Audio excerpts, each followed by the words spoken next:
বর্তমানে আছি বাংলাদেশের প্রত্যন্ত গ্রামের একটি বাজারে। দেখতেই পাচ্ছেন এই বাজারের পরিবেশ, আবহাওয়া, অবকাঠামো থেকে শুরু করে এখানে মানুষের আনাগোনা কেমন। বর্তমানে বাজে সন্ধ্যা 7টায় এই গ্রামের বাজারে কেমন মানুষের আনাগোনা থাকে, কেমন ভিড় থাকে বা এখানে সামগ্রিক অবস্থা কীরকম সেটা অনেকটা বুঝতে পারছেন। আমি আপনাদের সামনে বাংলাদেশের কিছু ঐতিহ্য তুলে ধরার চেষ্টা করি, বর্তমান পরিস্থিতি, পরিবেশ, অবকাঠামো তুলে ধরার চেষ্টা করি, গ্রামীণ আবহাওয়া তুলে ধরার চেষ্টা করি। সেই জায়গা থেকে আজকে ধারণ করছি বাংলাদেশের প্রত্যন্ত গ্রামের একটি বাজার, এবং এক্স্যাক্টলি বলতে গেলে এটা মূলত হচ্ছে মির্জাগঞ্জ রেলওয়ে স্টেশন বাজার। পাশে একটি রেলওয়ে স্টেশন আছে এবং তো রেলওয়ে ক্রসিং যেটা সেটা দেখতেই পাচ্ছেন। রেলওয়ে ক্রসিংয়ের ঠিক সামনেই আমি বর্তমানে অবস্থান করছি।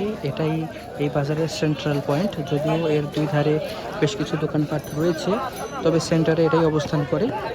এখানে মূলত চটপটি, ফুচকা এসব পাওয়া যায়। আর রেল লাইনের দুই ধারে মূলত পান সুপারি বিক্রি করে থাকে। আর আমার সামনে দেখতে পাচ্ছেন এই যে পান সুপারির সেই দোকান।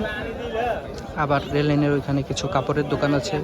এই সাইডে দেখতে পাচ্ছেন মুদিখানার কিছু দোকান, কসমেটিক্সের কিছু দোকান, ওইদিকে আবার জুতার কিছু দোকান আছে। সামনের দিকে এগিয়ে গেলে ওষুধের কিছু দোকান থাকবে, কিন্তু সামনের দিকে একটু ভিড় কম থাকায় আর একটু সিকিউরিটি ইস্যুস আছে, তাছাড়া অনেকে বিঘ্নিত হতে পারে, সেজন্য ওইদিকে যাচ্ছি না। জাস্ট একটু জুম ইন করে আপনাদের দেখাই দিই একটু। এই দেখেন, জুম ইন করে দেখাই দিচ্ছি ওই সাইডটা। ওই সাইডে যদি দেখাই আপনাদেরকে তাহলে একটু ভালোই হয়। আচ্ছা, যেহেতু এখানে একজন ছিল, উনি সরে গেছেন, তাই এখন এই জায়গাটা আপনাদের দেখিয়ে দিই। এটা হচ্ছে বাজারের এই অপোজিট অংশ। এখানে একটু লাইটিং কন্ডিশন বেশি এবং মানুষের আনাগোনা যথেষ্ট আছে, তাই এইদিকে আসা হলো। এদিকে মূলত মুদিখানার দোকানই বেশি, কাপড়ের দোকান দুই একটা আছে, আর কিছু ঔষধির দোকান আছে। দেখতেই পাচ্ছেন এখানে রাস্তার দুই ধারে দোকান। এটা যেহেতু সেন্ট্রাল পয়েন্ট, আর এই রাস্তা 3 দিকে চলে গিয়েছে মূলত, আর এক সাইড অফ সাইড ওইদিকে মানুষের যাতায়াত কম থাকে। রাস্তার দুই ধারে সেই দোকানগুলো দেখতে পাচ্ছেন। আর একটু আগে তো এই সাইডটা দেখালাম। সামনের দিকে যদি এগিয়ে যাই, যেমনটা বলেছি যে এখানে মূলত মুদিখানার দোকান বেশি, কিছু কসমেটিক আইটেম, ইলেকট্রনিক্স আর কিছু খাবার দোকান আছে। মূলত আমি তুলে ধরার চেষ্টা করছিলাম যে বাংলাদেশের প্রত্যন্ত অঞ্চলের বাজারের বর্তমান অবস্থা কীরকম বা ঐতিহ্যটা কীভাবে তারা ধরে রেখেছে।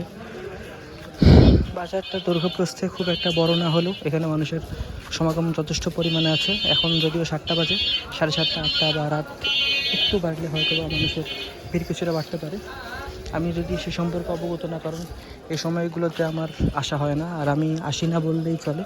শুধুমাত্র আপনাদেরকে দেখানোর চেষ্টা করছি এখানকার সামগ্রিক অবস্থা এবং ধারণা দেওয়ার চেষ্টা করছি বাংলাদেশের প্রকৃতি, পরিবেশ এবং গ্রাম বাংলার সংস্কৃতি সম্পর্কে। আমি বর্তমানে হেঁটে হেঁটে ভিডিও করছি। ভিডিও ফুটেজ কিছুটা স্টেবল নাও হতে পারে, কিন্তু আশা করছি যে আপনারা একটা সামগ্রিক বার্তা পেয়ে গিয়েছেন। যদি আমার কথার মধ্যে কোনো ভুল ত্রুটি থাকে ক্ষমা সুন্দর দৃষ্টিতে দেখবেন।